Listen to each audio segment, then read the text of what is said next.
Last class में अपन ने पढ़ा था, उसके आगे डिस्कशन करते हैं पॉलिटी।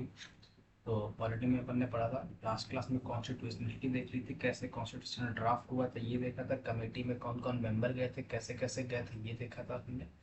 और इसके बाद कितने प्रोविजंस थे, क्या नीड है कॉन्स्टिट्यूशन की, कॉन्स्टिट्यूशनलिज्म होता क्या है, और कॉन्स्टिट्यूशन ना होता तब क्या दिक्कत थी, कॉन्स्टिट्यूशन है क्या, रूल बुक है बेसिकली अपन ने देखा था, जो पावर स्टेट्स की पावर को लिमिट कर, इतना अपन लास्ट क्लास में डिस्कशन किया था। अच्छा, और थोड़े से प्रोविजंस देख लेते हैं। सबसे पहले अपन ने कल बताया था कि कॉन्स्टिट्यूशनलिज्म होता क्या है।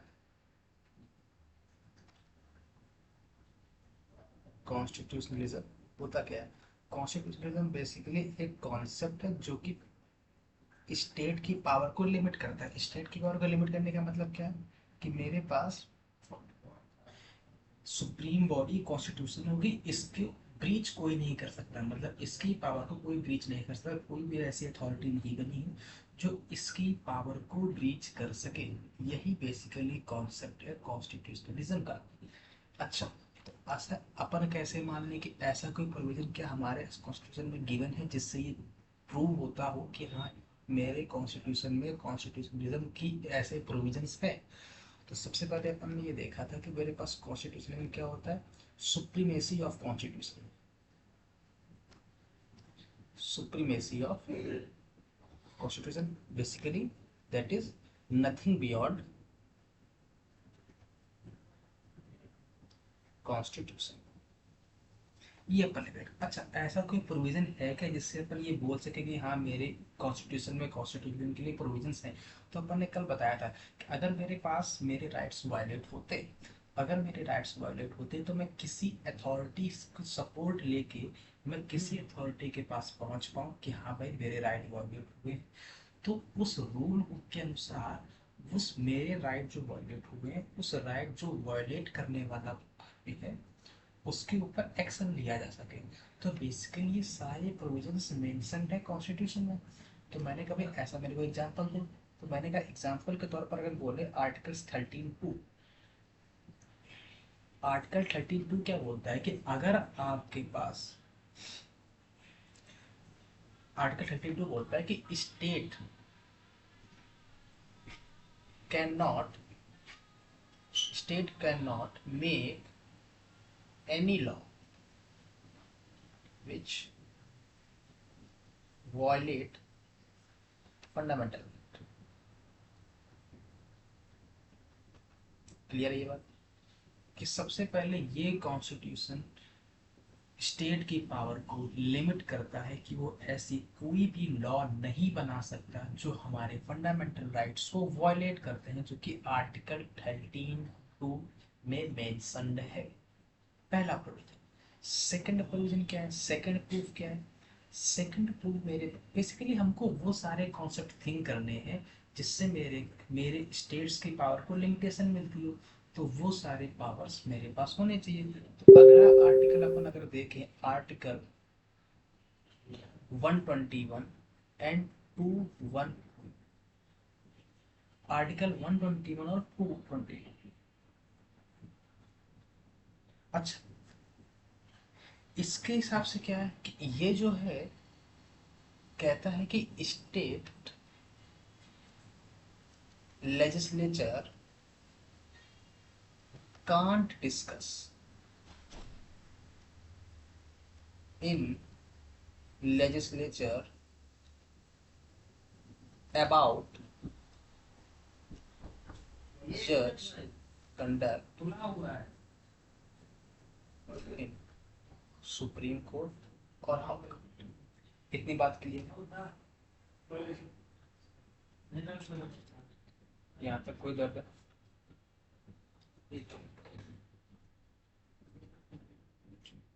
अच्छा, ये अपन ने देखा कि क्या बेसिकली कहता है कि आर्टिकल 121 और 211 के आर्टिकल के तहत स्टेट लेजिस्लेचर अपने, अगर पार्लियामेंट है तो पार्लियामेंट, और किसी भी स्टेट की लेजिस्लेचर है, वो जज के कंडक्ट, तो या तो सुप्रीम कोर्ट का जज हो या हाई कोर्ट का जज हो, उसका जो कंडक्ट है उसके कंसर्न अथॉरिटी में, कोर्ट में, उस कंडक्ट को हाई कोर्ट या सुप्रीम कोर्ट के जज के कंडक्ट को लेजिस्लेचर में डिस्कशन नहीं किया जा सकता, पहली बात।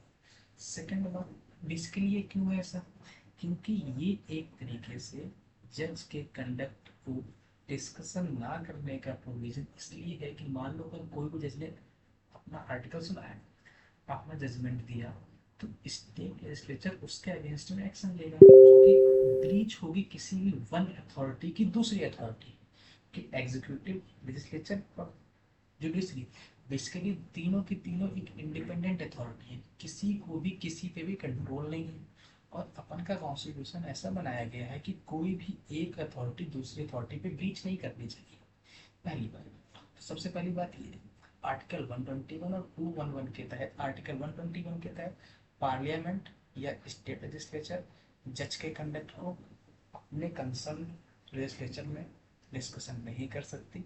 आर्टिकल 211 के तहत सुप्रीम कोर्ट और हाई कोर्ट के कंडक्ट को हाई कोर्ट में डिस्कशन नहीं किया जा सकता, पहली बात। अभी अपन केवल कॉन्स्टिट्यूशन का प्रोविजन देख रहे हैं, ये अपन फिर से बाद में देखेंगे, उसकी आपको टेंशन नहीं लेनी है। अगला एग्जाम्पल आता है आर्टिकल 122 एंड 122 एंड 21। इसके अनुसार क्या, अच्छा अपन ने क्या किया, आर्टिकल 121 के तहत सुप्रीम कोर्ट के या हाई कोर्ट के कंडक्ट को लेजिस्लेचर में डिस्कशन नहीं किया सकता था, तो इसका रिवर्स भी तो होना चाहिए कि भाई आर्टिकल 122 के तहत पार्लियामेंट के अंदर, पार्लियामेंट की जो प्रोसीडिंग्स हैं, उस प्रोसीडिंग्स के खिलाफ सुप्रीम कोर्ट कोई भी एक्शन नहीं ले जा सकता। इसका मतलब क्या है, court can not inquire, court can't inquire the proceedings of parliament। पर इसके तहत क्या है, court can not inquire proceedings of high state legislature. इतनी बात क्लियर है? अच्छा ठीक है भाई, यहाँ तक तो एकदम बात क्लियर है। इसीलिए देखा होगा नेता जो है पार्लियामेंट में उधर उधर के कूदते रहते हैं या किसी पर्सन आर्ग्यूमेंट कर सकते हैं, इसीलिए तो कोई भी पार्लियामेंट के अंदर की कोई भी वक्तव्य, जो कोई भी स्पीच देती उसके अगेंस्ट आप कोर्ट में नहीं जा सकते, या फिर कोई भी स्पीच किसी भी एमपी या एमएलए या एमएलसी के तहत के द्वारा कंसर्न लेजिस्लेचर में या पार्लियामेंट में या लेजिस्लेचर में कोई भी स्पीच दी जाती है, उसके अगेंस्ट आप सुप्रीम कोर्ट या हाई कोर्ट नहीं जा सकते। बेसिकली इसका मतलब क्या है, आर्टिकल 121 कहता है कि आप स्टेट लेजिस्लेचर हाई कोर्ट या सुप्रीम कोर्ट के जज को कंडक्ट में अपने आप डिस्कस नहीं कर सकता है। आर्टिकल 122 और 212 कहता है कि भाई कोर्ट जो है वो हाई लेजिस्लेचर में इंटरफेयर नहीं कर सकता है। बेसिकली बैलेंसिंग का प्रोविजन है कि भाई तुम मेरे में नहीं आओगे, मैं तुम्हारे में नहीं आऊंगा, अपने अपने दायरे में रहेंगे। मैं क्या कर रहा हूँ को मतलब नहीं है, तुम क्या कर रहे हो मेरे को मतलब टाइप बात। इतनी बात क्लियर है। सेकंड बात क्या है, separation of power between executive,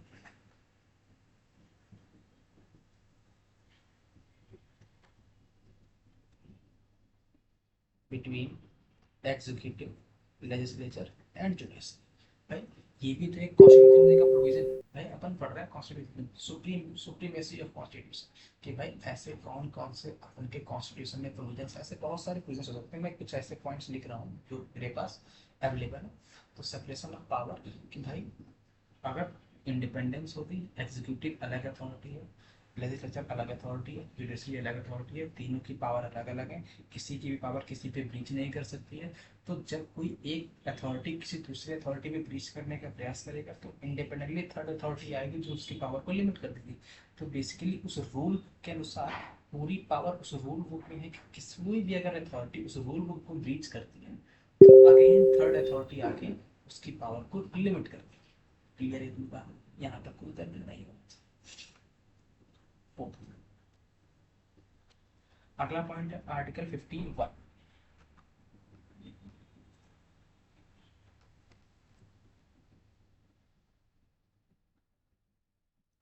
article 15(1) and article 16(2). ऐसे बहुत से आर्टिकल हैं। आर्टिकल 16(2) क्या कहता है कि स्टेट जो वो डिस्क्रिमिनेट नहीं कर सकती है in the public employment. State can't discriminate in public employment। और 15(1) के तहत क्या है, state can not discriminate, state can not discriminate with any citizen on the basis of caste, sex, religion, birthplace, etcetera. Clear है? तो ये कुछ ऐसे प्रोविजन है जो अपन के कॉन्स्टिट्यूशन को रिप्रेजेंट करते हैं। इसके बाद आ जाते हैं, थोड़ा सा बेसिक आइडिया देख लेते हैं कि अपन जब कॉन्स्टिट्यूशन पढ़ते हैं तो उसमें अपन पढ़ने का प्रोविजन क्या है कि अपन ने कॉन्स्टिट्यूशन पढ़ा, उस कॉन्स्टिट्यूशन में आर्टिकल होते हैं, आर्टिकल में क्लॉज होते हैं, क्लॉज में सब क्लॉज होते हैं। ये याद रखना है। और ऑर्डिनरी लॉ जो होती है, ऑर्डिनरी लॉ जो होती है उसमें सेक्शंस होते हैं और उसमें सब सेक्शंस होते हैं। क्लियर है बात? तो अपन जब भी पढ़ेंगे article 2 clause 1 clause sub clause 2 इस हिसाब से अपन पढ़ेंगे। तो सबसे पहले अपन बोलेंगे कि भाई ये बेयर एक्ट आता है, इसको खरीद लेना, ये इम्पोर्टेंट है, इसी के अनुसार अपन पढ़ेंगे और इसके अलावा कुछ नहीं। ये खरीद लेना, मैं इसी के अनुसार पढ़ा, ठीक है ना? चल, अब अपन ने कल देखा था कि ये तो अपन ने लिख लिया प्रोविजंस। अपन ने कल और देखा था कि जो ऐसी प्रोसेस क्या थी कॉन्स्टिट्यूशन लिखने की, अपन ने ये भी देखा था। तो क्या अपन ने बताया था, प्रोसेस ऑफ राइटिंग कॉन्स्टिट्यूशन क्या था। अपन ने बताया सबसे पहले एक ऑब्जेक्टिव रेजोल्यूशन बना था जिसके बिहाफ पे कॉन्स्टिट्यूशन की थीम तैयार हुई थी, और इसके बाद जो ड्राफ्ट बना इसके ऑब्जेक्टिव रेजोल्यूशन के हिसाब से वो ड्राफ्टिंग कमेटी के पास गया और यहाँ से ड्राफ्ट तैयार हुआ। ड्राफ्ट तैयार होने के बाद ये गया कॉन्स्टिट्यूएंट असेंबली में, और ये कॉन्स्टिट्यूएंट असेंबली के बाद डिस्कशन हुआ।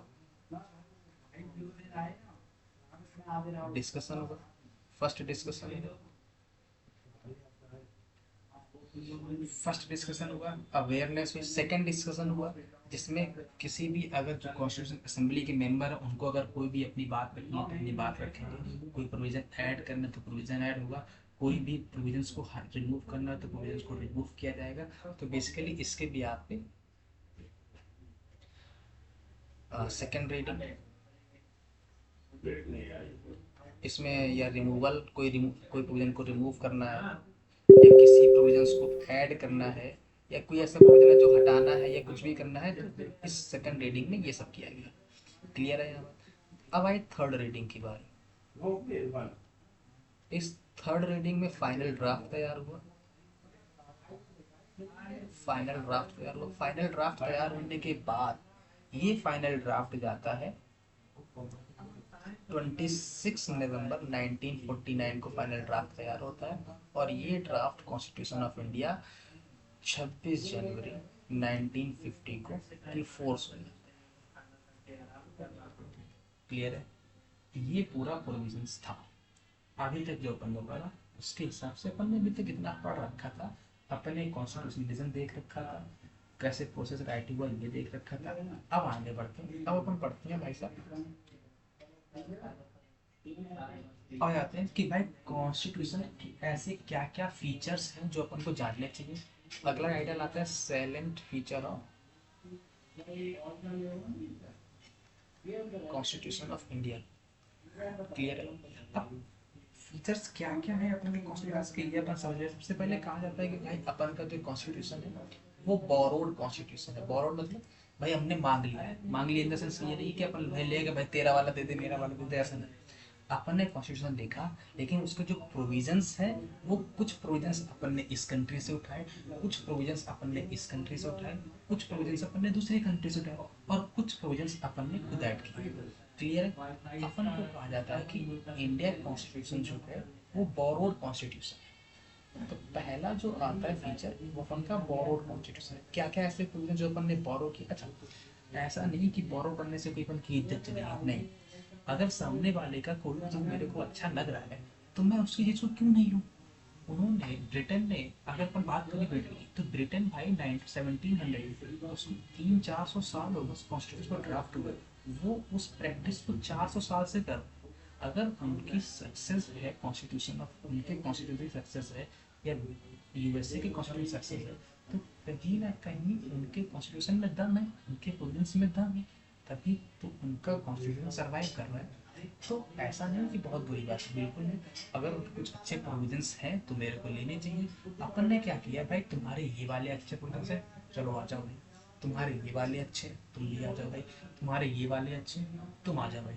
अब सबका नहीं लिया, अब कुछ प्रोविजंस मेरे को मेरी समस्याओं के अनुसार में तो ऐड करने थे। जो मेरे इंडिया की समस्या है उसके हिसाब से मेरे को प्रोविजन ऐड करने हैं। तो सबसे पहले अपन को ये ऑब्लिगेशन आता है कि भाई बोरोड कॉन्स्टिट्यूशन है, तो अपन ने ऐसे क्या क्या प्रोविजंस दूसरी कंट्रीज से लिए पहले ये देख लेते हैं। तो बोरोड कॉन्स्टिट्यूशन कहा जाता है। अपन देखते हैं भाई, अपन ने सबसे पहले यूके से क्या लिया। यूके से अपन ने लिया है parliamentary form of government.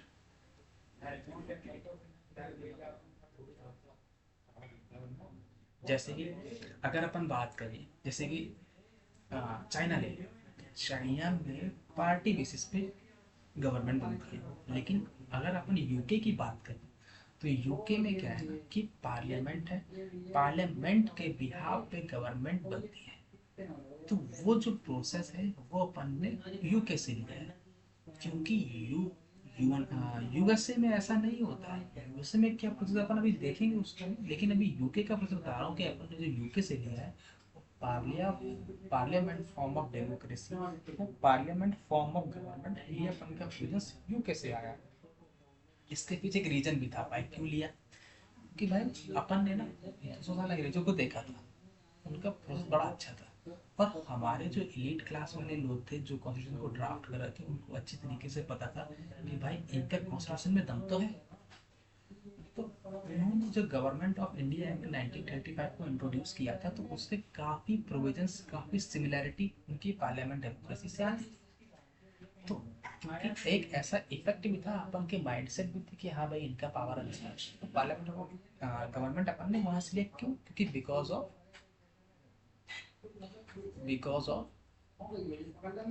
Government of India act 1930 पहले। और अपन ने क्या कर लिया, और अपन ने लिया सिंगल सिटीजनशिप। ये क्या है भाई साहब, ये भाई साहब ये है कि अगर अपन यूएसए में जाएंगे तो यूएसए में क्या प्रोविजन है, यूएसए के जो स्टेट्स हैं, देखो यूएसए में दो प्रकार की नागरिकता है। क्या क्या? एक स्टेट की नागरिकता मिलेगी, सिटीजनशिप मिलेगी, दूसरी सिटीजनशिप मिलती है किसी भी पूरे अमेरिका की। तो वहाँ पर स्टेट की सिटीजनशिप मिला है। अगर आप जाएंगे किसी भी स्टेट्स में, मान लो न्यूयॉर्क में, तो न्यूयॉर्क की सिटीजनशिप अलग होगी और यूएसए की सिटीजनशिप अलग होगी। अगर यूके में जाएंगे तो यूके में ऐसा केस नहीं है। यूके मतलब सिंगल सिटीजनशिप, आप यूके के सिटीजन है, बात कर रहे हैं तो सेम प्रोविजंस अपन ने वहां से लिए कि भाई इंडिया में भी केवल एक सिटीजनशिप होगी। ऐसा नहीं होगा कि यूपी की सिटीजनशिप अलग है, बिहार की सिटीजनशिप अलग है, असम की सिटीजनशिप अलग है, राजस्थान की सिटीजनशिप अलग है, आंध्रा की अलग है, केरला की अलग है, नहीं ऐसा नहीं। पूरी इंडिया में एक ही सिटीजनशिप होगी। ये अपन ने प्रोविजन लिया है सिंगल सिटीजनशिप का यूके से। सेकंड क्या, rule of law. Rule of law अपन ने भी देखा कि भाई कॉन्स्टिट्यूशन होगी उसके हिसाब से इंडिया गवर्न होगा। तो रूल ऑफ लॉ बेसिकली क्या है, all are all are equal before. Third provision क्या है, और अपन ने क्या लिया, position of PM, cabinet system. Third क्या लिया, और क्या लिया, election system.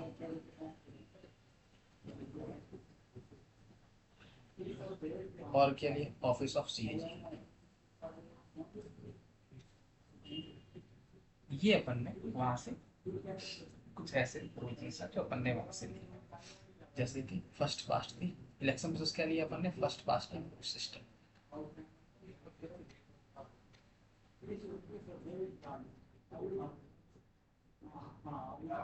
That is winner एक, और ये अपन देखेंगे अभी, अभी इतना परेशान नहीं होना। अभी जो ब्रॉडर कॉन्सेप्ट है वो अपन पढ़ रहे हैं। अच्छा, यूके से अपन ने इतने प्रोविजंस लिए, अब जाते हैं यूएसए से अपन ने क्या क्या लिया है। यूएसए से अपन ने लिया है, पहली बार अपन ने लिया Republican form of democracy.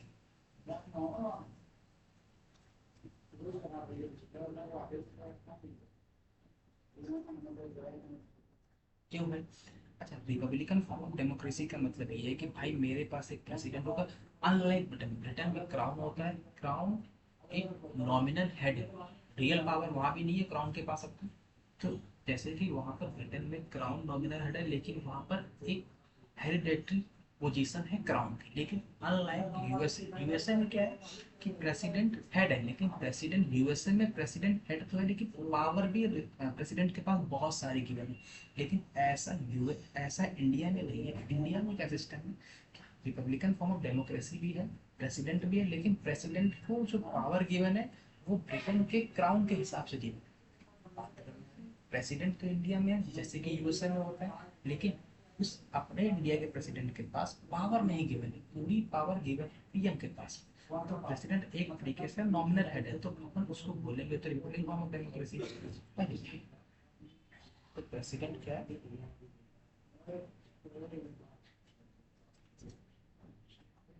Less power in India, unlike US. Clear है यहाँ तक। अच्छा, और प्रोविजंस अपन ने क्या लिया, रिटन कॉन्स्टिट्यूशन। जैसे कि ब्रिटेन में रिटन कॉन्स्टिट्यूशन नहीं है। ब्रिटेन में क्या सिस्टम है, ब्रिटेन में कौन, ब्रिटेन में सुप्रीम कोर्ट या स्टेट लेजिस्लेचर, वहाँ की जो लेजिस्लेचर अगर कोई भी रूल या कोई भी लॉ पास पास करती है तो वो उनके कॉन्स्टिट्यूशन में ऐड हो जाता है। लेकिन ऐसा इंडिया में नहीं है। इंडिया में क्या सिस्टम है, इंडिया में क्या सिस्टम है, इंडिया में कॉन्स्टिट्यूशन की प्रोविजंस को अगर अमेंड करना है तो अलग लॉ बनते हैं, अगर कुछ प्रोविजंस और बनाने हैं तो उनके लिए ऑर्डिनरी लॉ बनते हैं। इंडिया में ऐसा नहीं है, इंडिया में कॉन्स्टिट्यूशन के अलग प्रोविजंस हैं। अनलाइक ब्रिटेन, ब्रिटेन में रोज ही कॉन्स्टिट्यूशन बनता है, रोज ही। अगर आज ब्रिटेन की पार्लियामेंट ने कोई भी लॉ पास किया तो वो उनका कॉन्स्टिट्यूशन बन गया। लेकिन ऐसा इंडिया में नहीं। इंडिया में बहुत सारी लॉ बनती है, जो स्टेटरी लॉ भी होती है, कॉन्स्टिट्यूशनल लॉ भी होती है, लेकिन हर स्टेटरी लॉ कॉन्स्टिट्यूशन लॉ नहीं जाती है। इसीलिए रोज अपन का कॉन्स्टिट्यूशन अमेंड नहीं होता है। तो पहली चीज, जैसे कि अमेरिका में है रिटर्न रिटर्न कॉन्स्टिट्यूशन। सेकंड क्या है, फंडामेंटल राइट का प्रोविजन।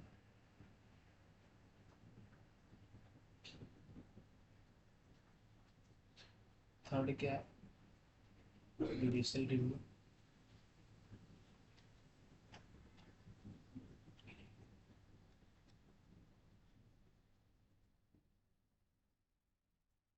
और क्या, कॉन्सेप्ट ऑफ बाइक्रैमल लेजिस्लेशन।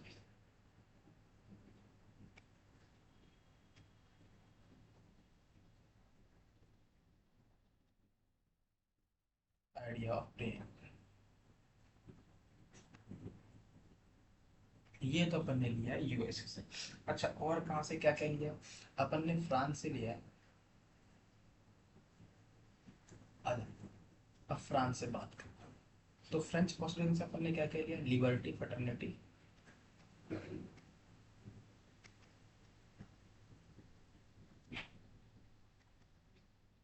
और फ्रेटर्निटी।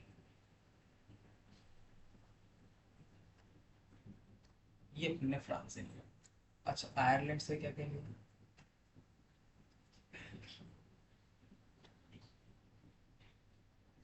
आयरलैंड की कॉन्स्टिट्यूशन अपन ने लिया है डीपीएस में।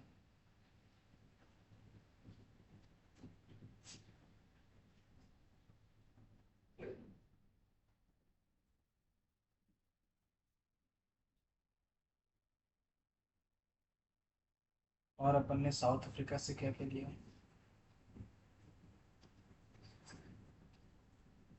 Amendment procedure.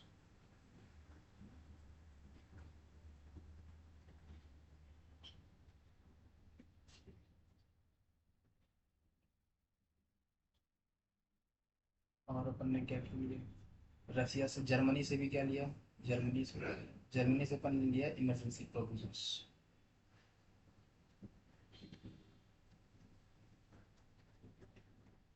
और रसिया से क्या लिया? Fundamental duties. क्लियर है? और अपन ने कनाडा से क्या लिया? Federalism. In India basically federalism क्या है? Distribution of power between, power between union and state. Clear है? जापान से क्या लिया?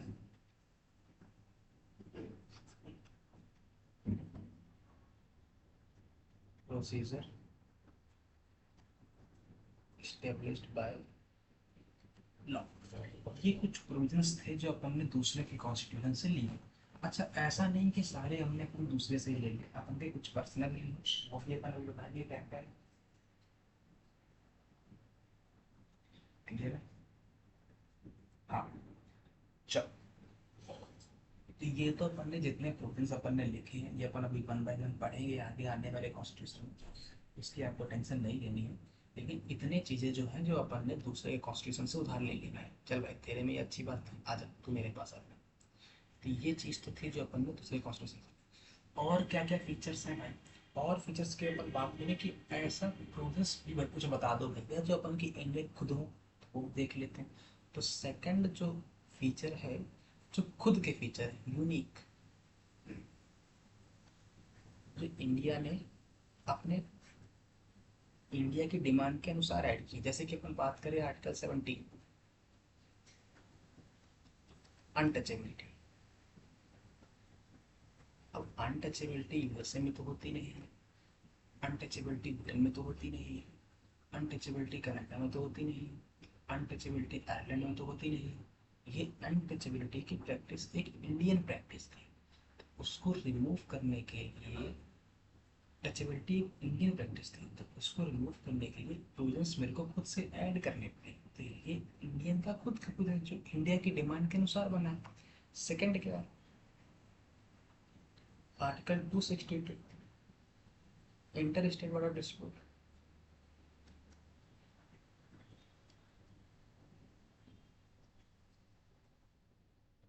भाई अब यूएसए में भी ऐसा नहीं है कि भाई दो देश आपस में, दो राज्य आपस में लड़ रहे हैं कि भाई तू पानी मेरा क्यों ले गए।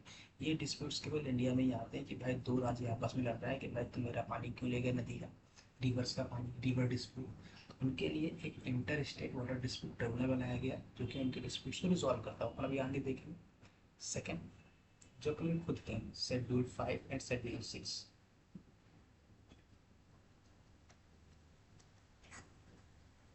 Tribals in large number. India में ट्राइबल्स बहुत सारे रहते हैं, अन्य देशों में कोई ट्राइबल्स नहीं रहते, रहते भी हैं तो उन्होंने खा गया, सब हटा दिए, इंडिजिनस पीपल को ही खा गए। यूएसए में देख, ब्रिटेन में देख लो, आयरलैंड में देख लो, जर्मनी में देख लो, कनाडा में देख लो, वहाँ ट्राइबल्स है ही नहीं। ट्राइबल्स केवल कहाँ है? इंडिया में या अफ्रीकन कंट्रीज में। और कहीं ट्राइबल बचे ही नहीं, सब खत्म। तो इसके लिए इंडिया ने अपन के सेपरेट प्रोविजंस को ऐड किया है जो शेड्यूल 5 और शेड्यूल 6 में इंक्लूडेड है। अगला आ जाते हैं आर्टिकल 16 4, जैसे कि reservation in government, reservation provision. Third आ जाते हैं, इसी में आ जाते हैं आर्टिकल 136,